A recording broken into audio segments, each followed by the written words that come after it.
Hello बच्चों, good morning. उपस्थित हूँ मैं पुनः एक नए टॉपिक के साथ श्री अग्रसेन बालिका सीनियर सेकेंडरी स्कूल के इस ऑनलाइन प्लेटफॉर्म पर। देखिए बच्चों, पिछले वीडियो में हमने कोशिकांग कला रहित कोशिकांग के बारे में पढ़ा था और उसमें हमने पिछले वीडियो के अंतर्गत एक कोशिकांग तारक काय पढ़ी थी। जैसा कि मैंने पिछले ही वीडियो में आपको बताया था कि यहाँ हम कला रहित कोशिकांग के रूप में दो कोशिकांग पढ़ेंगे या दो ही कोशिकांग मुख्यतः पाए जाते हैं, जिसमें एक तो तारक काय और दूसरा राइबोसोम। तो आज जो हमारा टॉपिक है वो बच्चों राइबोसोम, ठीक है। तो राइबोसोम एक कला रहित कोशिकांग है, अर्थात इसके चारों ओर कोई झिल्ली से बना हुआ आवरण नहीं पाया जाता है, ठीक है। तो बात करते हैं कि राइबोसोम के खोजकर्ता कौन थे और यह कहाँ कौन सी कोशिकाओं में पाया जाता है, इसका कोई उपनाम है क्या, और इसका रासायनिक संगठन आदि जो सारे बिंदु हैं वो एक एक करके अपन चर्चा करते हैं। तो देखिए बच्चों, जॉर्ज पैलेडे नामक वैज्ञानिक ने 1953 अर्थात 1953 में राइबोसोम की खोज की थी। और ये राइबोसोम की खोज जो है बच्चों एनिमल सेल अर्थात जंतु कोशिका के अंतर्गत की थी, ठीक है। और इन्होंने बताया कि कोशिका के कोशिका द्रव्य के अंतर्गत यह एक कणीय संरचना पाई जाती है। इस कणीय संरचना का जो डायमीटर है बच्चों, ठीक है, इसका जो व्यास जो है वह बताया गया है 150 एंगस्ट्रॉन से 250 एंगस्ट्रॉन। अर्थात ये बात क्लियर हो गई यहाँ पर कि जॉर्ज पैलेडे के द्वारा इस एक कणीय संरचना की खोज की गई जो कि कोशिका द्रव्य के अंतर्गत, केंद्रक के अंतर्गत तथा इसके साथ साथ कुछ कोशिकांगों के अंतर्गत भी पाया जाता है। सुन लीजिए, ध्यान से सुन लीजिए, ये एक ऐसा कोशिकांग है जो कि केवल साइटोप्लाज्म के अंदर ही नहीं पाया जाता है बच्चों, केवल क्या साइटोप्लाज्म में ही नहीं पाया जाता है। सुन लीजिए, तो कहां कहां पाया जाता है आप लोगों को पता है। जब हमने ईआर पढ़ी थी, इट मीन्स जब हमने अंतःप्रद्रव्यी जालिका के बारे में पढ़ा था, तो उस समय आपको बताया था कि अंतःप्रद्रव्यी जालिका के सतह पर दानेदार संरचना के रूप में यहाँ राइबोसोम पाए जाते हैं। तो ये राइबोसोम यहाँ इस अंतःप्रद्रव्यी जालिका पर पाए जा रहे हैं, यहाँ साइटोप्लाज्म में भी पाए जाते हैं, यहाँ इसके केंद्रक में भी पाए जाते हैं, यहाँ आपके जो कोशिकांग हैं, तो जैसे कि कोशिकांग के अंतर्गत आप लोगों ने पढ़ा था क्या, माइटोकॉन्ड्रिया। तो माइटोकॉन्ड्रिया के अंतर्गत भी बेटा अपना क्या पाया जाता है, राइबोसोम पाया जाता है।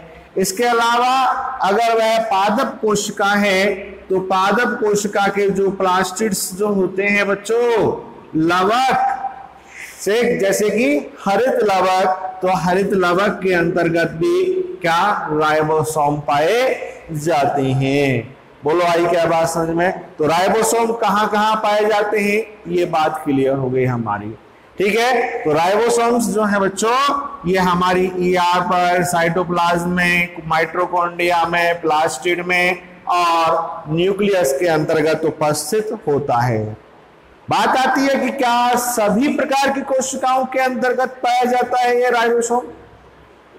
तो देखिए बच्चों, इसके बारे में बताया गया है, हमने पढ़ा था कि प्रोकैरियोटिक और यूकैरियोटिक दोनों प्रकार की कोशिकाओं में राइबोसोम पाया जाता है, लेकिन वो अलग अलग प्रकार के राइबोसोम होते हैं, वो एक अलग बिंदु है। लेकिन राइबोसोम पाया सभी प्रकार की कोशिकाओं में जाता है, ठीक है, केवल स्तनधारी की आरबीसीज को छोड़कर। कहां नहीं पाया जाता है?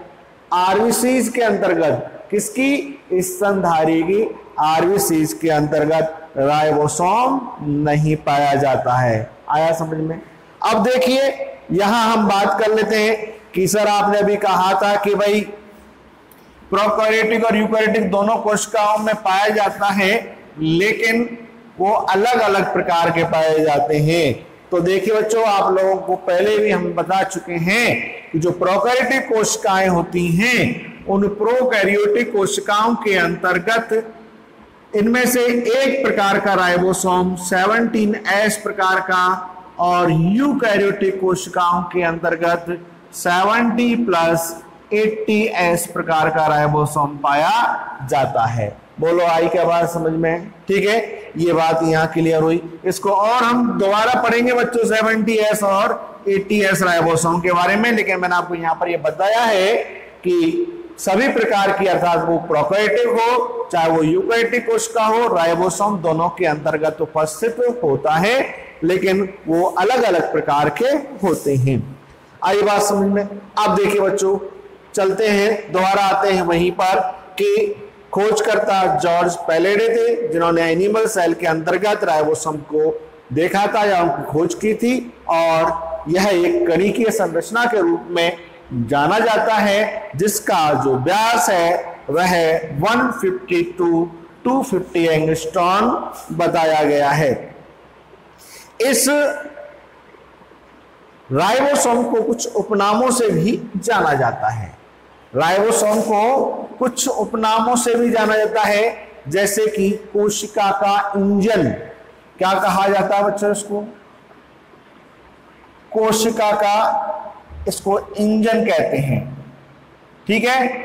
और एक दूसरा और नाम है बच्चों प्रोटीन फैक्ट्री, कोशिका की प्रोटीन फैक्ट्री। इन दो उपनामों से भी इस राइबोसोम को जाना जाता है। वो तो बोलो बात आई समझ में? ठीक है, तो कोशिका का इंजन और कोशिका की प्रोटीन फैक्ट्री आदि उपनामों से इस राइबोसोम को जाना जाता है। अब देखिए बच्चों, यहां बात करते हैं हम किसके बारे में? प्रकार। इट मींस राइबोसोम के प्रकार।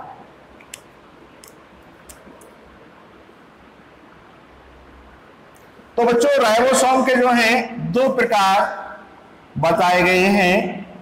एक है 70S राइबोसोम और दूसरे हैं बच्चों 80S राइबोसोम। प्रत्येक राइबोसोम जो है वह दो उप इकाइयों से मिलकर बना हुआ होता है, जिसमें कि अगर हम बात करते हैं किसकी बच्चों? 70S की, तो इसकी दो उप इकाई जो है वो होती है कौन कौन सी? 50S और दूसरी है आपकी 30S। इसी प्रकार से यहां आपके जो 80S राइबोसोम होता है, इसकी भी दो उप इकाई होती हैं, जिनमें से बड़ी उप इकाई जो है वह होती है 60, इट मीन 60S, और दूसरी है आपकी 40, इट मीन्स 40S। तो इस प्रकार से ये बात क्लियर हो गई बच्चों कि राइबोसोम्स जो हैं वे दो प्रकार के पाए जाते हैं। मुख्यतः दो प्रकार के पाए जाते हैं, इसके अलावा और भी प्रकार होते हैं, वो भी आपको मैं बताऊंगा। तो मुख्यतः दो प्रकार के पाए जाते हैं, 70S राइबोसोम, दूसरे 80S राइबोसोम। प्रत्येक राइबोसोम दो उप इकाइयों से मिलकर बना होता है, जिसमें एक उप इकाई जो है वह बड़ी होती है तथा एक उप इकाई जो है वह छोटी होती है।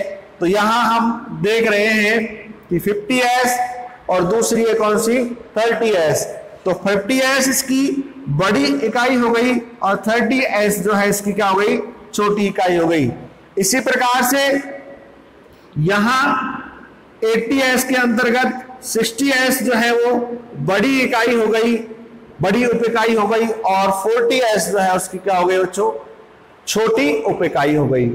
बोलो क्लियर। अब देखिए बच्चों यहां बात कर लेते हैं किसकी, इसके संगठन की, कि आखिरकार ये राइबोसोम जो है ये किसके बने होते हैं। इट मींस इनका रासायनिक संगठन क्या होता है। ठीक है, तो देखिए बच्चों रासायनिक संगठन के बारे में अगर हम बात करें तो जब बात आती है 70s की, तो पहले तो अपन ये बता दें आपको इन दोनों के सामूहिक रूप से कि जो राइबोसोम है ये राइबोसोम आरआरएनए,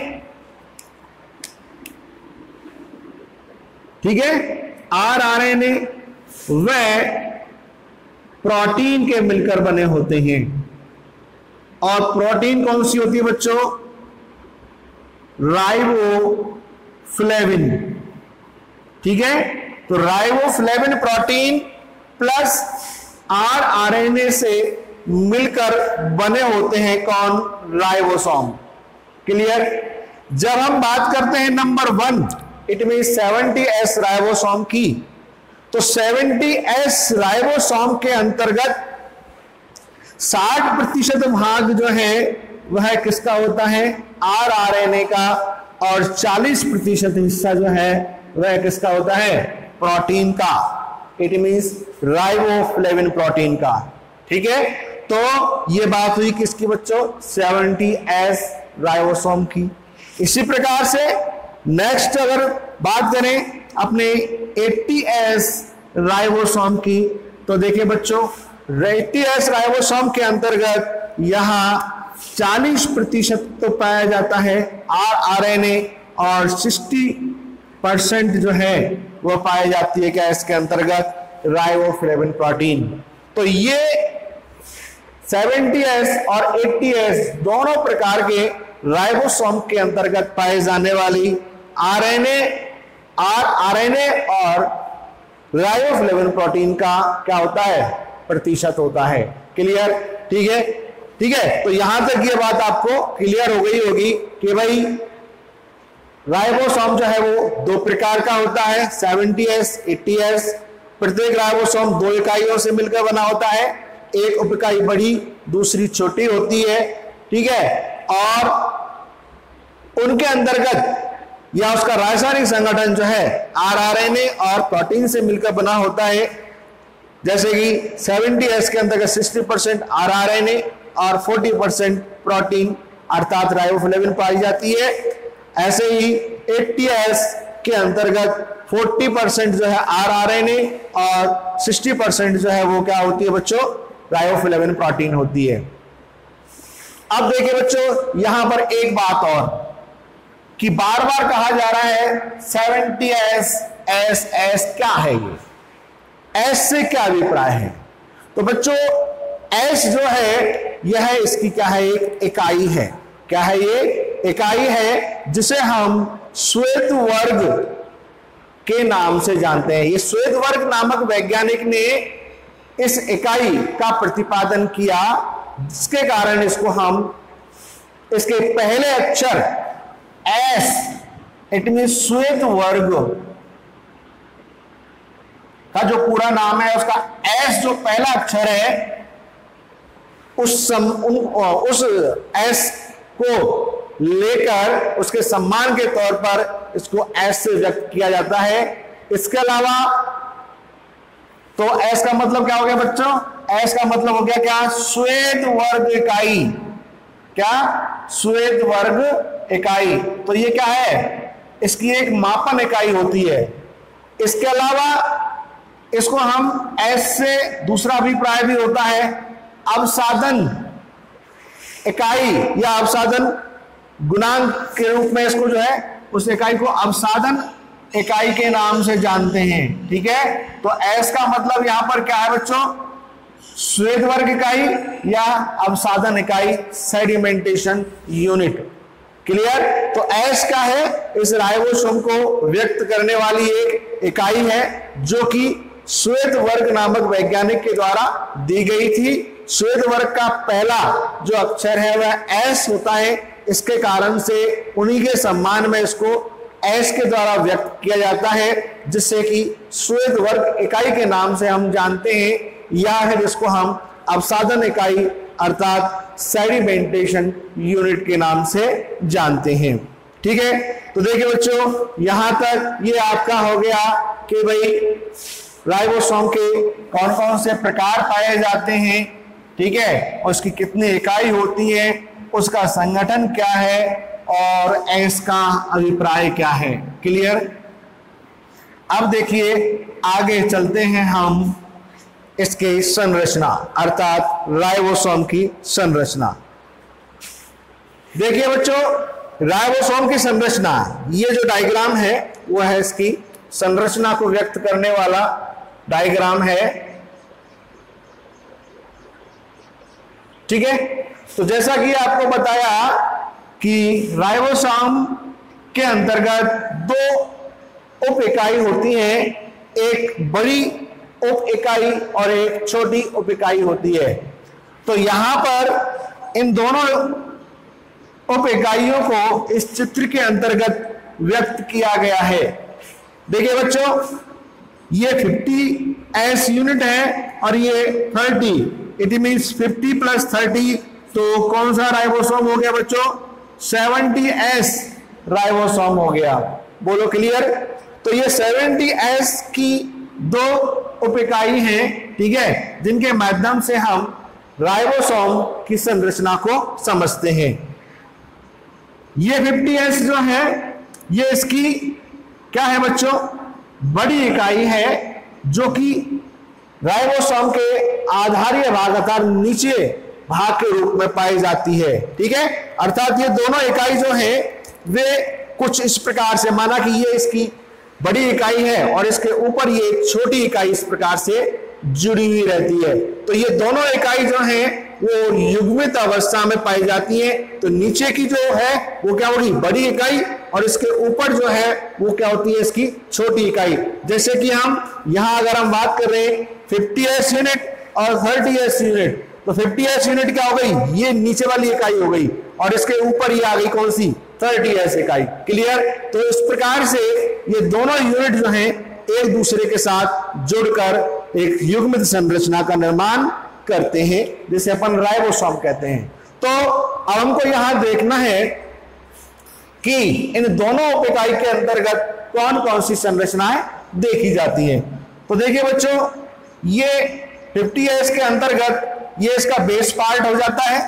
ठीक है, ये इसका क्या है, बेस पार्ट है, और इस बेस पार्ट की ऊपरी सतह पर यहां इस प्रकार से ये संरचनाएं दिखाई दी हैं, जिसमें एक शिखर भाग को हम श्रृंग रिजिड के नाम से जानते हैं। उसके बाद एक खाई नुमा, एक दरार नुमा संरचना दिखाई देती है बच्चों, जिसको हम इंग्लिश में बैली बोलते हैं। आई बात समझ में? इसके बाद पुनः एक श्रृंगनुमा संरचना दिखाई देती है, जिसे हम सेंट्रल प्रोट्यूबरेंस बोलते हैं। फिर एक दरार दिखाई देती है और लास्ट में एक फिर सुरंग दिखाई देता है, जिसे हम ब्रंत या स्टाल्क दिखाई दे रहे हैं। ठीक है, तो इस प्रकार से इसकी बड़ी इकाई या बेस यूनिट के अंतर्गत ये 3 तो श्रृंगनुमा संरचनाएं दिखाई दे रही हैं और 2 गर्तनुमा भाग दिखाई देते हैं, जिसको हम इस प्रकार से नामांकित करते हैं। पहला श्रृंग रिज्ड, फिर दरार जो है गर्तनुमा संरचना वैली, फिर बीच का श्रृंगोय भाग उभरा हुआ भाग सेंट्रल प्रोट्यूबरेंस, और फिर उसके बाद में अगला जो उभरा हुआ भाग है वो ब्रंत कहलाता है। ठीक है, और ये इसकी क्या दूसरी इकाई, छोटी इकाई। तो इस दूसरी इकाई के अंतर्गत जो पाई जाने वाली संरचनाएं हैं, जिसके अंतर्गत एक है प्लेटफॉर्म। ये चौड़ा भाग होता है बच्चों, ये चौड़ा भाग होता है जिसको हम प्लेटफॉर्म के नाम से जानते हैं। और इधर की तरफ इसका शीर्ष भाग होता है और इन दोनों के बीच में एक दरार पाई जाती है जिसे अपन क्लिफ्ट बोलते हैं, अर्थात खांच बोलते हैं। अब देखिए बच्चों, आप देखिए यहां पर कि ये दो जो संरचना है, प्लेटफॉर्म और शीर्ष भाग, ये दोनों संरचनाओं को मैं उलट कर इसके ऊपर रखूं तो क्या होगा कि इधर प्लेटफॉर्म और इसका शीर्ष भाग तो इन हिस्सों में धंस जाएगा। बोलो आई क्या बात समझ में? और ये जो इसकी दरार है वो इस रंग के बीच में धंस जाएगी कि नहीं धंस जाएगी। और ये दोनों ही संरचना इस प्रकार से युग्मित रूप में यहां पर परिवर्तित हो जाएंगी। देखिए इस प्रकार से मैं और आपको एक डायग्राम बना देता हूं। बोला आई क्या बात समझ में? तो ये इस प्रकार से इसके ऊपर सेट हो जाएगी कि नहीं हो जाएगी। और ये एक युग्मित संरचना अर्थात राइबोसोम कहलाएगा। तो देखिए ये इसके दोनों गर्त के अंतर्गत, इसके दोनों ये भाग प्लेटफॉर्म और शीर्ष भाग इसके अंतर्गत धंस जाते हैं। और इसकी जो ये गर्त भाग होता है वो इसके बीच का जो भाग होता है सेंट्रल ट्यूबरेंस, उसके अंतर्गत ये आकर फंस जाता है। क्लियर? और ये एक युग्मित संरचना राइबोसोम का निर्माण कर लेते हैं। अब देखिए बच्चों, यहां पर एक बात हो रही है कि क्या ये अपनी मनमर्जी से ही ये युग्मित संरचना का निर्माण कर लेते हैं? तो उसका जवाब होगा नहीं। यहां पर मैग्नीशियम आयन की एक निश्चित सांद्रता का होना आवश्यक होता है बच्चों। किसके ऊपर डिपेंड करेगी ये? Mg+। तो इसके अंतर्गत बताया गया है कि यहां पर इनके बीच युग्मन के लिए मैग्नीशियम आयन की एक निश्चित सांद्रता, वो कितनी? 0.001 m इसकी क्या मैग्नीशियम आयन की सांद्रता यहां पर उपस्थित होना क्या होता है? आवश्यक होता है। तब जाकर ही न्यूनतम इतनी मात्रा तो मैग्नीशियम की होनी ही चाहिए, तब जाकर ही ये दोनों इकाइयां एक दूसरे से क्या होंगी? जुड़ेंगी और राइबोसोम के रूप में कार्य करेंगी। अन्यथा इसकी इतनी सांद्रता नहीं होगी। कितनी? 0.001 m। m से मतलब मोल, ठीक है? तो इतनी सांद्रता यहां पर होगी तभी ये राइबोसोम के रूप में परिवर्तित होंगे, अन्यथा ये राइबोसोम के रूप में कार्य नहीं करेंगे। तो बात समझ में आई बच्चों? ये है आपकी क्या राइबोसोम की संरचना, जिसकी दोनों इकाइयों के अंतर्गत कौन कौन सी संरचनाएं यहां पर दिखाई देती हैं और ये किस प्रकार से जुड़कर एक राइबोसोम के रूप में कार्य करती हैं। अब देखिए बच्चों, जैसा कि मैंने आपको बताया अभी थोड़ी देर पहले जब हम प्रकार पढ़ रहे थे कि भाई मुख्यतः राइबोसोम जो है दो प्रकार का पाया जाता है। तो मैंने क्या सब जोड़ा? मुख्यतः, इट मीन्स कुछ और भी राइबोसोम होते हैं। तो वो आपको मैं बता देता हूं। जैसा कि मैंने आपको बताया था कि माइटोकॉन्ड्रिया,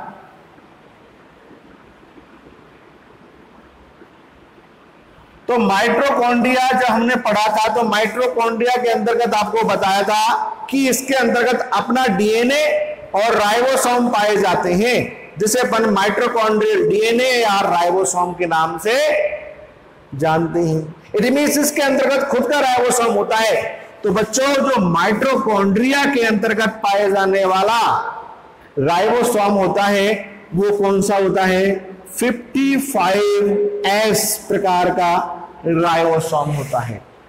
55S प्रकार का क्या होता है? राइबोसोम होता है। इसके अलावा 60S हो गया, 40S हो गया, 30S हो गया, ठीक है? 4 और ये 5 और भी कुछ अलग अलग होते हैं, तो आप लोगों को जानने की आवश्यकता नहीं है। मैंने आपको इसलिए बताया है ये क्योंकि मैंने आपको जैसा कहा था कि मुख्यतः है, तो जैसा कि माइटोकॉन्ड्रिया के अंतर्गत 55S प्रकार का राइबोसोम पाया जाता है, जो कि केवल माइटोकॉन्ड्रिया के अंदर होता है, साइटोप्लाज्म में वो उपस्थित नहीं होता है। क्लियर? तो ये बात हुई बच्चों किसकी? माइटोकॉन्ड्रिया की संरचना की। अब हम बात करते हैं माइटोकॉन्ड्रिया के सॉरी राइबोसोम के कार्य। तो देखिए बच्चों, राइबोसोम के कार्य,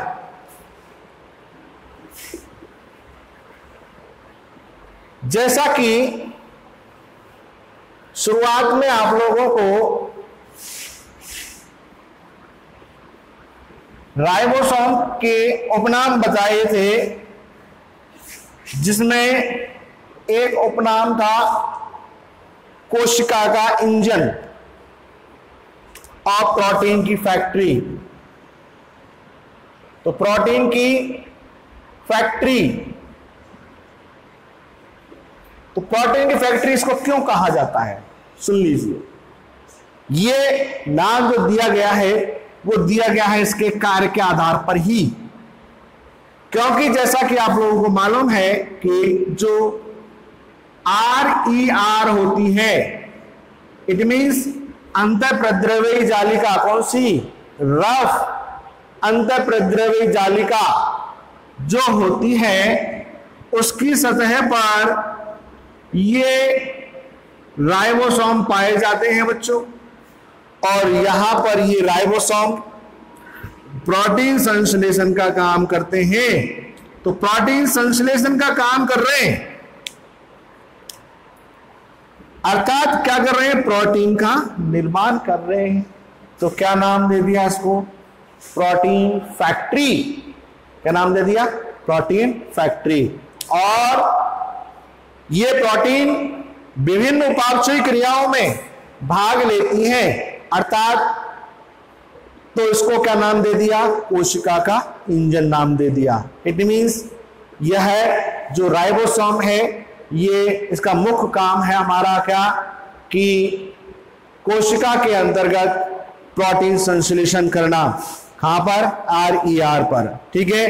तो ये इसका एक ही मुख्य कार्य है बच्चों, ठीक है। और यह हमारा जो राइबोसोम है, ये हमेशा सिंगल रूप में पाए जाएं, ये भी कोई जरूरी नहीं है। ये राइबोसोम एक साथ इस प्रकार से युग्मित रूप में भी पाए जाते हैं, जो कि सभी मिलकर किसका निर्माण करते हैं, पॉली राइबोसोम का निर्माण करते हैं बच्चों। इस कंडीशन को अपन क्या कहते हैं, पॉली राइबोसोम। बहुत सारे राइबोसोम एक श्रृंखला में जुड़कर या एक श्रृंखला में जुड़ जाते हैं। इस श्रृंखला को हम पॉली राइबोसोम के नाम से भी जानते हैं। क्लियर। तो इस प्रकार से ये आज आपका टॉपिक राइबोसोम कंप्लीट होता है। नेक्स्ट वीडियो के अंतर्गत फिर मिलते हैं एक नए टॉपिक के साथ।